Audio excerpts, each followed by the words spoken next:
Good morning बच्चों। आज अपन बात करेंगे गौड़ जनजाति की। इससे पहले अपन ने बात की थी एस्किमो जनजाति, बुशमैन और बील जनजाति के संदर्भ में। इस चैप्टर का अंतिम जनजाति की अगर अपन बात करें तो गौड़ से संबंधित है। गौड़ जनजाति विश्व का सबसे बड़ा जनजाति समूह है। अगर जनजाति की जनसंख्या के अनुसार अगर अपन बात करें तो उसमें विश्व के अंदर सबसे ज्यादा जनसंख्या गौड़ जनजाति की पाई जाती है। गौड़ जनजाति के शब्द की अगर उत्पत्ति की अगर अपन बात करें तो खोंडा शब्द से हुई है, जिसका अर्थ होता है पहाड़ी। केवल पहाड़ियों पर रहने वाली जनजाति कौन सी हो जाएगी? गौड़ जनजाति। गौड़ अपने आप को कोयटूर या कोल भी कहते हैं, मतलब इनको कोयटूर या कोल के नाम से भी जाना जाता है। 16वीं से 18वीं सदी के मध्य की अगर अपन बात करें तो इन सदी के मध्य गौड़ जनजाति के द्वारा भारत के अंतर्गत मुख्य 4 साम्राज्यों पर शासन भी किया था, जिसमें गढ़मांदरा, देवगढ़, चांदा और खड़ेला पनेर। इन क्षेत्रों के अंतर्गत गौड़ जनजाति के द्वारा शासन भी किया गया था। वहीं अगर अपन इसे गौड़ जनजाति के निवास क्षेत्र की अगर अपन बात करें तो निवास क्षेत्र दुर्गम पहाड़ी वाले भागों के अंतर्गत ये विशेष अपना निवास क्षेत्र है। इनका कहने वाला है कि ज्यादातर ये पहाड़ी क्षेत्रों के अंतर्गत या पठारी भूभागों के अंतर्गत ये जनजाति निवास कर रही है। सतपुड़ा पहाड़ियों की अगर अपन बात करें जो एमपी के अंतर्गत है, मेकाल की पहाड़ी श्रेणी, सोन, देवगढ़ का उच्च भूमि, बस्तर का पठार, ये भूभाग छत्तीसगढ़ राज्य के अंतर्गत पड़ जाता है। वहीं गढ़जत पहाड़ी की अगर अपन बात करें तो ये भी एमपी के अंतर्गत है। तो इन्हें पहाड़ी या पठारी वाले भूभागों के अंतर्गत ये गौड़ जनजाति निवास करती है। इन्हें पहाड़ी और पठारी भूभागों से अगर अपन बात करें तो नर्मदा, तापी, सोन, महानदी, गोदावरी नदियों का उद्गम भी होता है। तो इनके बेसिन वाले क्षेत्रों के अंतर्गत भी उच्च संख्या के अंतर्गत ये गौड़ जनजाति पाई जाती है। विशेष अगर अपन राज्यों की बात करें तो ये गौड़ जनजाति मध्य प्रदेश, छत्तीसगढ़, झारखंड, तेलंगाना, महाराष्ट्र, उड़ीसा और आसाम राज्यों के अंतर्गत ये निवास कर रही है। तो इसमें विशेष हो जाएगा मध्य प्रदेश, छत्तीसगढ़, झारखंड और महाराष्ट्र वाला क्षेत्र। इनके अंतर्गत ज्यादा संख्या के अंतर्गत ये लोग निवास कर रहे हैं और कुछ हद तक तेलंगाना, उड़ीसा और आसाम के अंतर्गत ये लोग रहते हैं। तो विशेष इनका निवास करने वाला जो राज्य हो जाएगा वो एमपी और छत्तीसगढ़ वाले राज्य। अगले पर बात करेंगे इनके आर्थिक क्रियाकलाप से संबंधित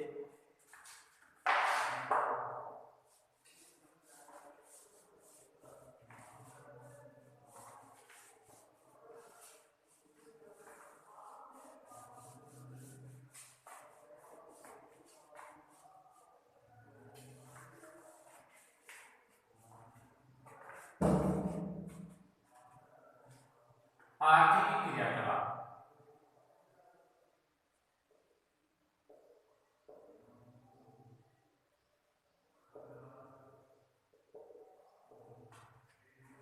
आर्थिक क्रियाकलाप की अगर अपन बात करें इनका जो मुख्य व्यवसाय है, मुख्य व्यवसाय कृषि और आखेट है। कृषि और आखेट, ये शिकार भी करते हैं और कृषि कार्य भी करते हैं। इन कृषि कार्य के अंतर्गत अगर अपन बात करें तो ये विशेष विभिन्न प्रकार की कृषि कार्य करते हैं, स्थानांतरित कृषि करते हैं। उस स्थिति का इन्हें हस्तांतरित कृषि की विधियों के अनुसार अलग अलग नाम से जाना जाता है। जैसे कि अगर अपन बात करें दीपा कृषि, दीपा कृषि। तो गौड़ जनजाति के द्वारा, गौड़ जनजाति के द्वारा की जाने वाली जूनिंग कृषि को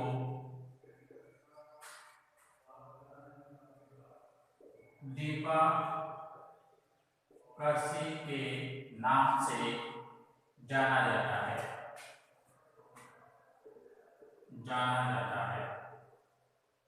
मतलब गौड़ जनजाति के द्वारा जो स्थानांतरित जो कृषि की जाती है, जिसके अंतर्गत वनों को काट करके जला करके उनके जो राख है उसे उर्वरक के रूप में काम में लेकर के की जाने वाली कृषि को दीपाकर्षी के नाम से जाना जाता है। तो सीधा प्रश्न बनता है कि दीपाकर्षी किस जनजाति के द्वारा की जाती है?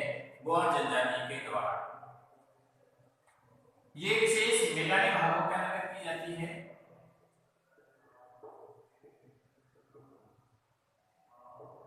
मैदानी भागों में की जाती है।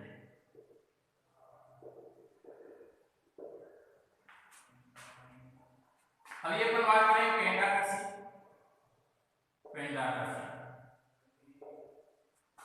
तो ये मध्य प्रदेश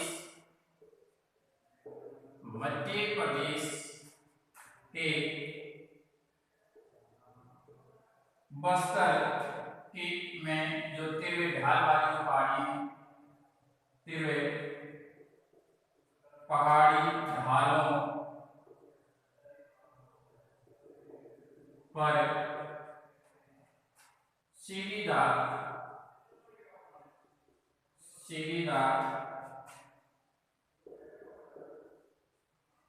खेतों पर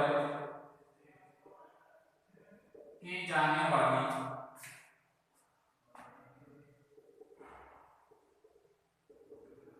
कृषि को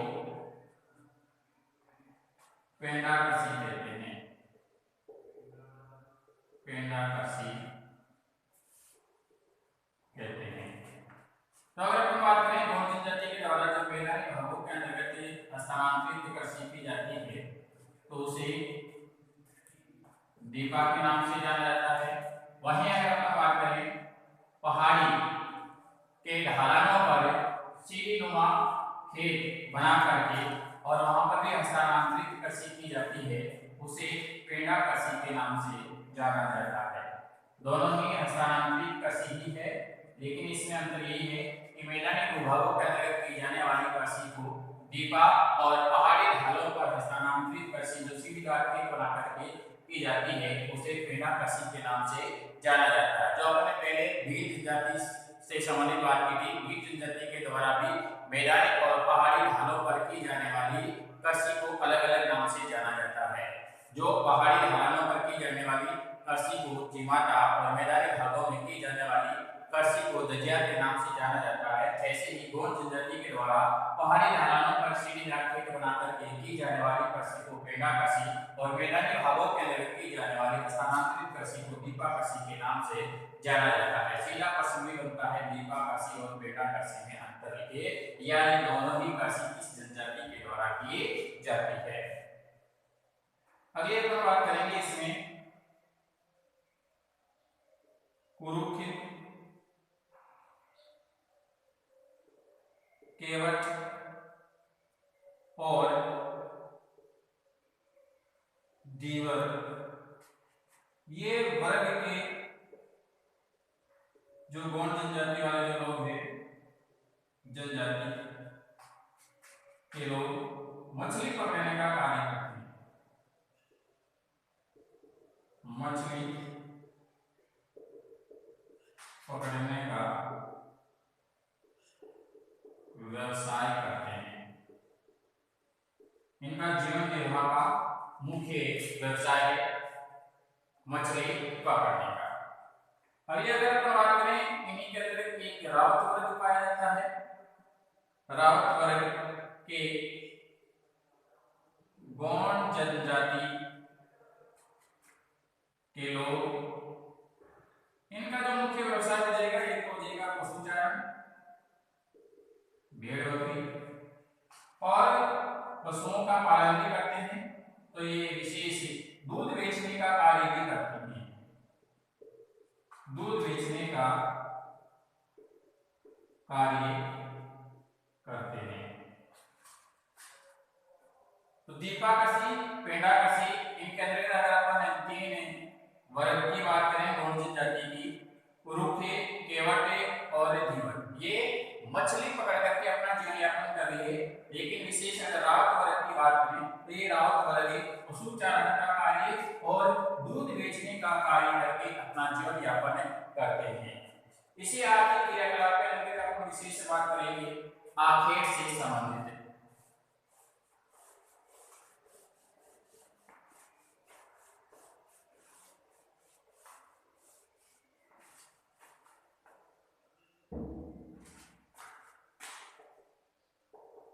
आखेट।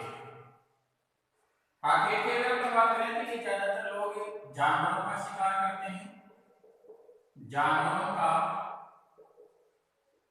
शिकार करते हैं। वर्तमान में अगर अपन बात करें इन लोगों की, तो शिकार का तो कार्य लगभग ही कम कर दिया है, सरकार के द्वारा भी कुछ हद तक प्रतिबंध लगा दिया गया है, तब इन लोगों ने ज्यादातर अपना व्यवसाय को बदल दिया है। ज्यादातर लोग कृषि से संबंधित कार्य कर रहे हैं, तो अधिकांश लोग कृषि कार्य करते हैं। लेकिन पहले ज्यादातर ये लोग शिकार का काम करते थे, जो भी जंगलों के अंदर जीव जंतु है उनको मार करके अपना भोजन ग्रहण करते थे। लेकिन वर्तमान में ज्यादातर लोग कृषि पर निर्भर हो गए हैं, कृषि कार्य कर रहे हैं। अभी अपन बात करें भोजन से संबंधित। भोजन, तो भोजन है कोदू व कुटकी, इनका मुख्य खाद्यान्न है।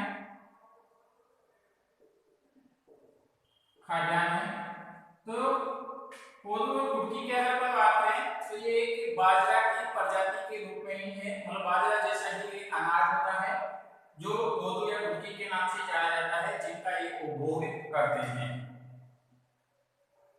तो कहने वाला है ये कोदू और कुटकी बाजरा प्रजाति का ही अनाज है, बाजरा प्रजाति का अनाज है। वहीं अगर अपन इसके वैज्ञानिक नाम की अगर अपन बात करें, वैज्ञानिक नाम है इसका पनिकम अंतिडोटेल।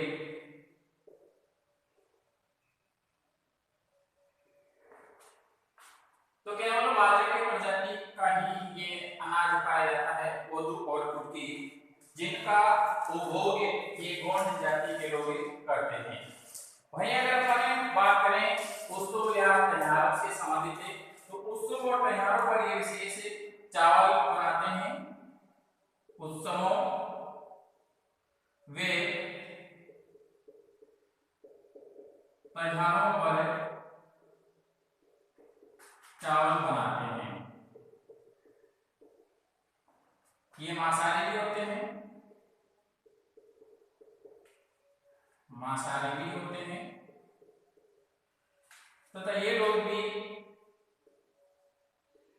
महुआ से बनी शराब का सेवन करते हैं। तो भील जनजाति के लोग भी महुआ से बनी शराब का सेवन करते हैं, गौड़ जनजाति के लोग भी महुआ से बनी शराब का सेवन करते हैं। अगले पर बात करेंगे इसके वस्त्र आभूषण की।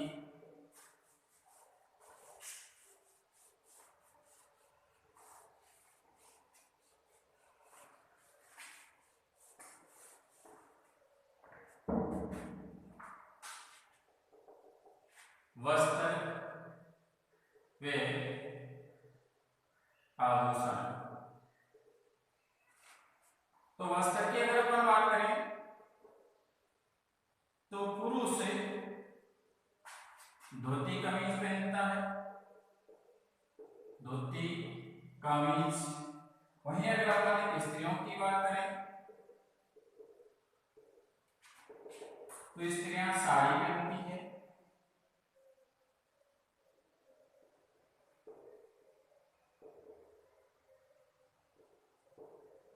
वे चोली। आभूषणों की अगर अपन बात करें, आभूषण चांदी, एल्यूमिनियम के गहने,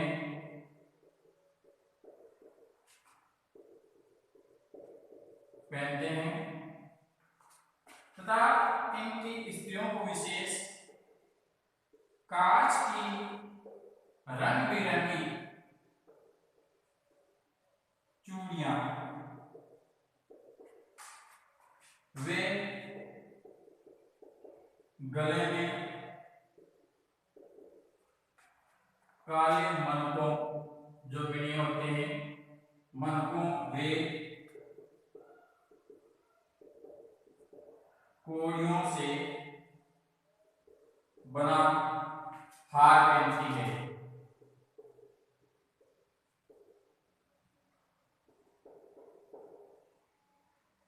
इस प्रकार का बना होता है,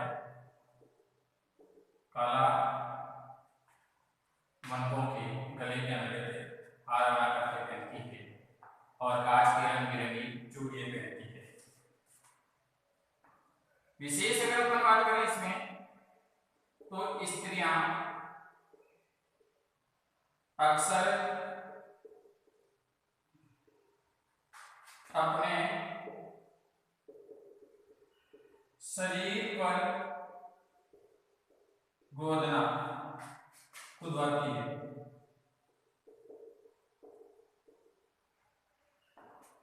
और वहीं अगर अपन लड़कियों की बात करें कि लड़कियां अपने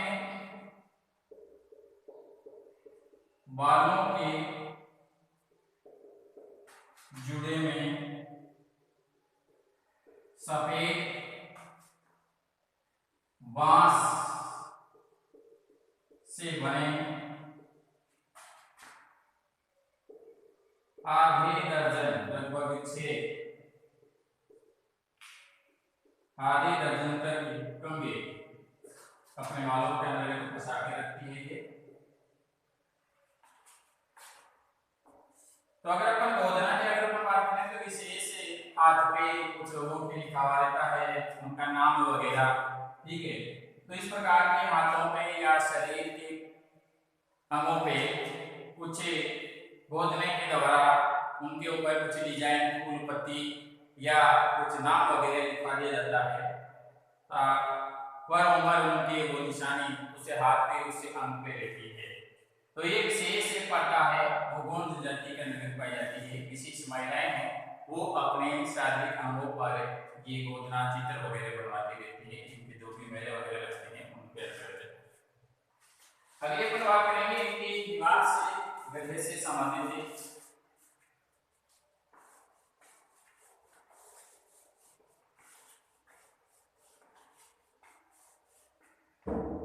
निवास गृह,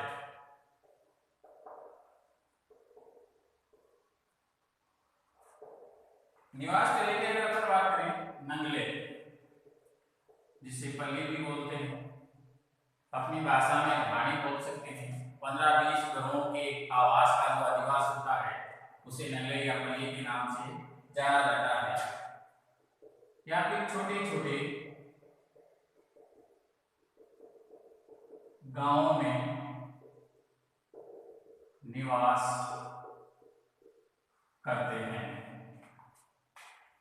इनका जो मकान होता है, मकान घास फूस का बना हुआ होता है, फिर मिट्टी की दीवारें बनी होती है, मिट्टी के बने होते हैं। मतलब कच्चा, ज्यादातर इनका मकान कच्चा ही मिलता है। ये जहां जिस स्थान पे आवास बनाते हैं, बनाने से पूर्व उस स्थान के लिए सगुन निकलवा कर उत्सव मनाते हैं और बाद में उस स्थान पर ये अपना आवास बना लेते हैं। तो जिस स्थान पे आवास बनाएंगे वहां पर ये पहले सुगुन निकलवा के, मुहूर्त निकलवा के उत्सव मनाते हैं, उसके बाद में उस स्थान पे आवास बना लेते हैं। वहीं अगर बात करें कि औजार वे बर्तन की,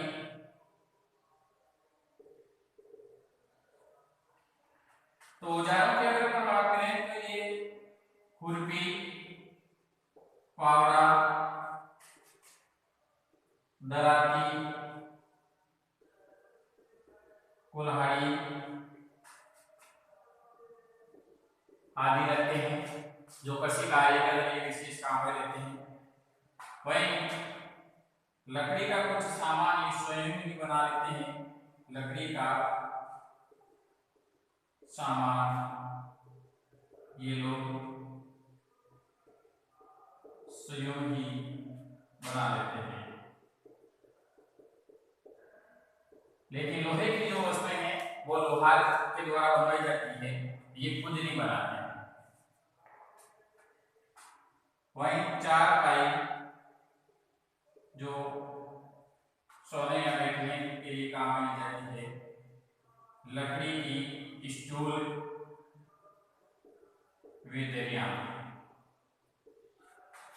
आदि बैठने वे सोने के लिए काम में लिया जाता है।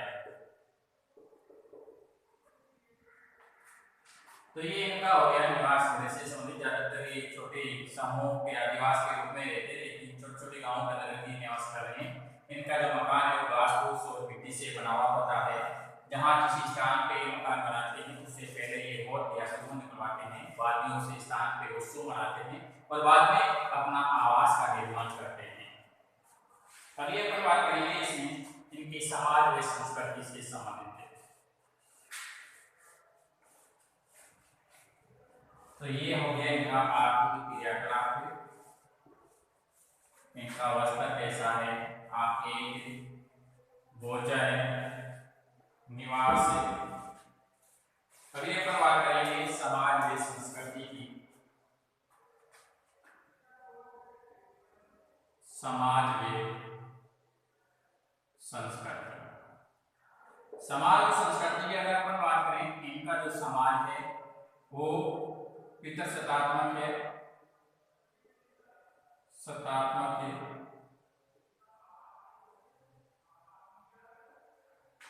मतलब पुरुष प्रधान समाज है और सबसे जो परिवार में बुजुर्ग जो पुरुष होता है वही परिवार का मुखिया होता है।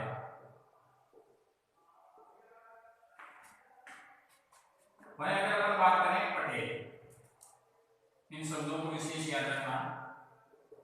जो गांव का मुखिया होता है उसे पटेल के नाम से जाना जाता है। जो वर्तमान में सरपंच है उसका रूप पहले होता था, ठीक है ना। तो इनके समाज के अंदर गांव के मुखिया को पटेल के नाम से जाना जाता है। इस पटेल को मुखादम भी कहते हैं। मुखादम की बात करें चाहे पटेल की बात करें, एक ही बात है। गांव के मुखिया को मुखादम या पटेल, अगर पंचायत ही सही नहीं करता है तो कभी कभार मुखी खाने की बारी भी इसकी आ जाती है। तो मुखादम और पटेल, या कोई कहना नहीं मानता कि खुद भी मुखा बता सकते हैं, तो कहने वाला पटेल और मुखादम गौड़ जनजाति के गांव का जो मुखिया होता है उसे पटेल या मुखादम के नाम से जाना जाता है। अगले पर बात करेंगे कोतवाल की। कोतवाल गांव का जो चौकीदार होता है, गांव के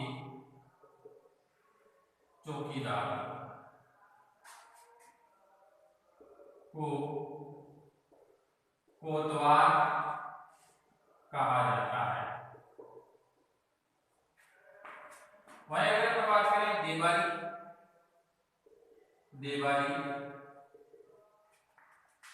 तो गौड़ जनजाति के गांव का जो पुजारी होता है उसे देवारी के नाम से जाना जाता है, या जो पुरोहित होता है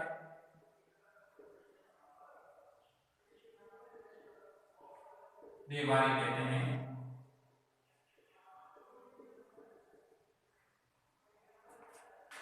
और इनके लोगों के मध्य अगर कोई आपसी कोई विवाद हो जाता है तो आपसी विवादों का जो निवारण है वो विशेष इनके पंचायत के द्वारा करवाया जाता है।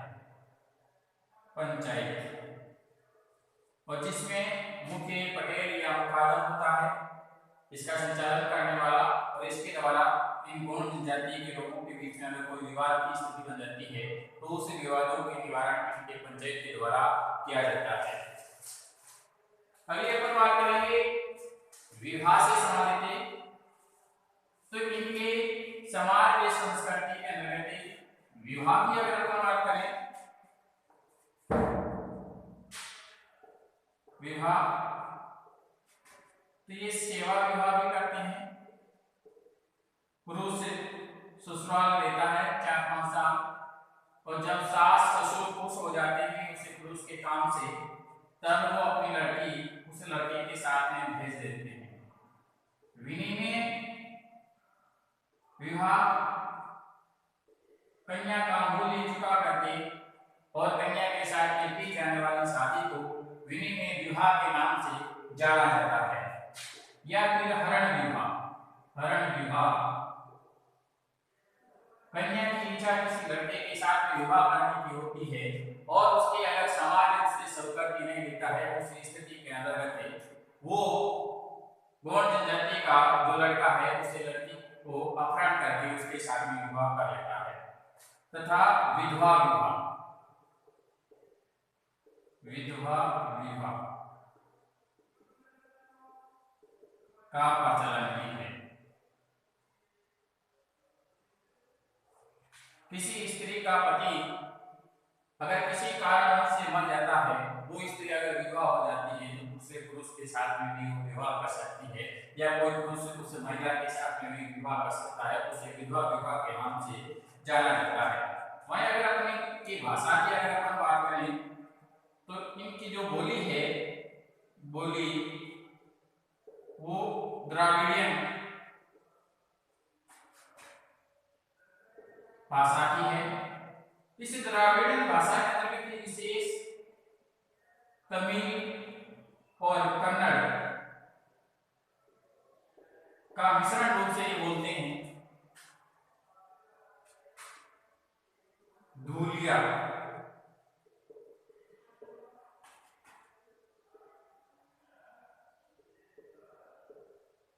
गोंडों की प्रमुख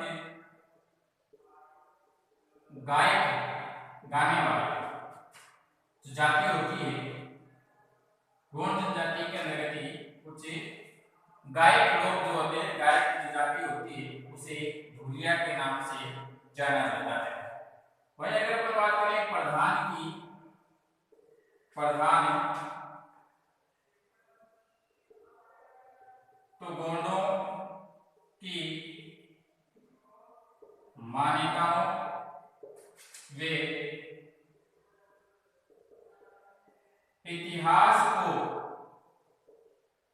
गाकर लोगों को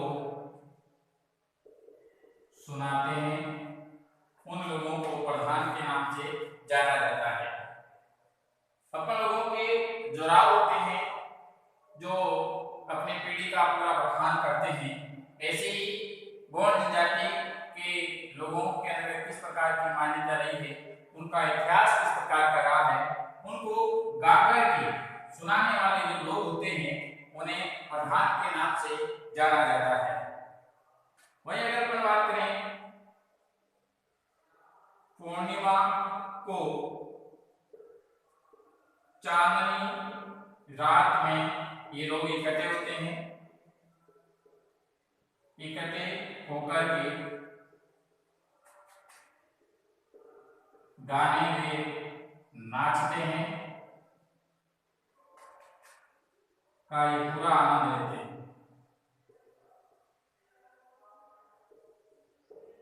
आनंद लेते हैं।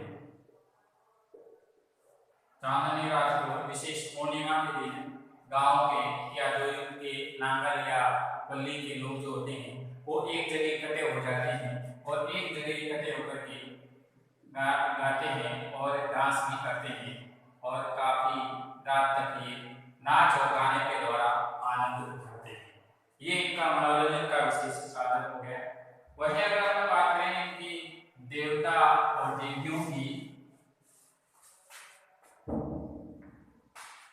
तो ये प्रकृति की उपासक भी है, प्रकृति का पूजा पाठ भी करते हैं। कुछ देवी देवताओं की भी पूजा पाठ करते हैं, जिसमें देवताओं की बात करें तो बड़ा देव की पूजा पाठ करते हैं, श्री शंभु महादेव की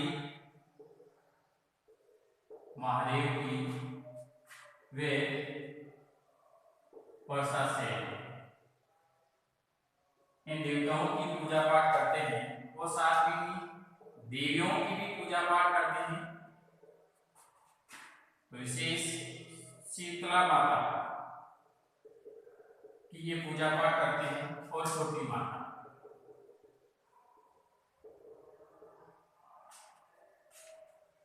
वर्तमान में ये लोग धीरे धीरे आधुनिक संस्कृति के संपर्क में आए हैं।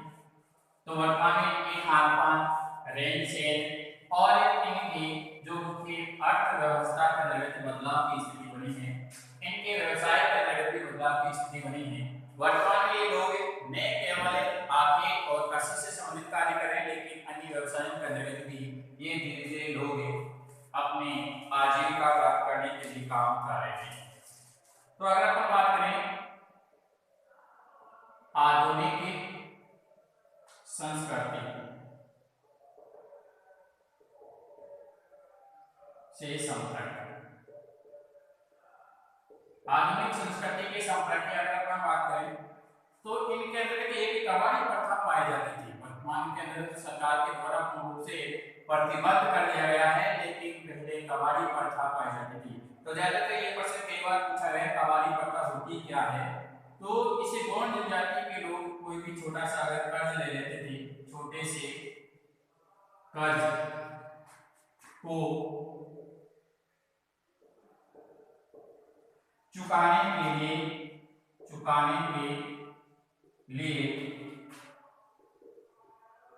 ऋणी की पीढ़ियों को साहूकारों के गुलामों की भांति कार्य करना पड़ता था।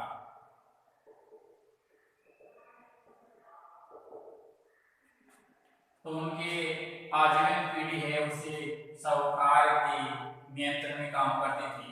उसी पीढ़ी के द्वारा उसका कार्य नहीं उतरता था, ब्याज पे ब्याज है वो चलता रहता था। इस प्रकार की प्रथा को कबाड़ी प्रथा के नाम से जाना जाता है। लेकिन वर्तमान में सरकार द्वारा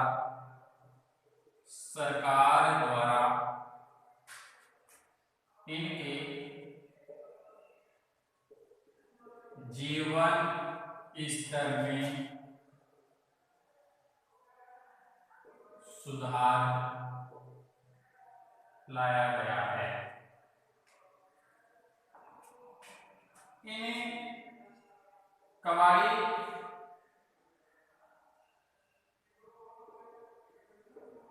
प्रथा पर भी पूर्ण रूप से प्रतिबंध लगा दिया गया है, प्रतिबंधित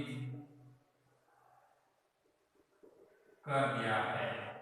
अब कोई भी साहूकार किसी भी गौर जनजाति के लोगों को इसे कबाड़ी के रूप में गुलाम रखकर के कार्य नहीं करवा सकता है। अगर ऐसा पाया जाता है तो उस स्थिति में वो सरकारी नियमों के अनुसार दंड का भागीदार बन जाता है। इन्हीं के साथ साथ ही इनके बस्तियों में सरकारों के द्वारा अस्पतालों,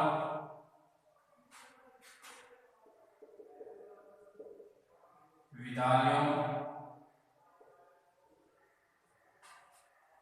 वे बैंकों तथा परिवहन, संचार की सुविधाओं को उपलब्ध करा के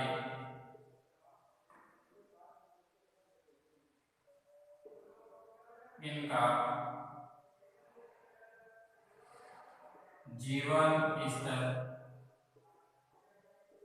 को ऊपर उठाने का प्रयास किया जा रहा है। वहीं वर्तमान में अगर अपन बात करें, इनका शिक्षा का स्तर भी बढ़ा है, शिक्षा का स्तर भी